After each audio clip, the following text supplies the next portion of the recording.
Hello students, in this video we are going to do the project Toggle LED using push buttons with our BNSS IoT Trainer Kit.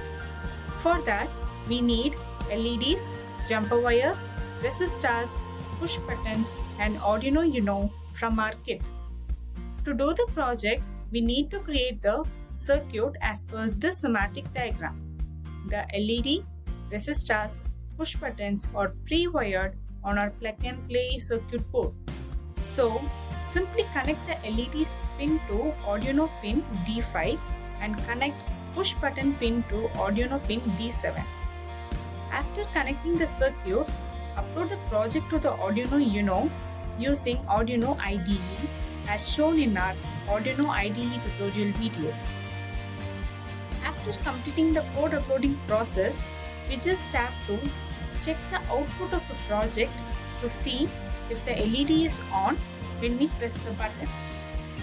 So, where can we use this project in a real world? Light switches.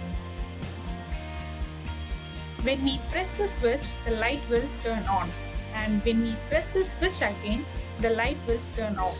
The same mechanism was used in this project. Thank you. We'll see you in the next video.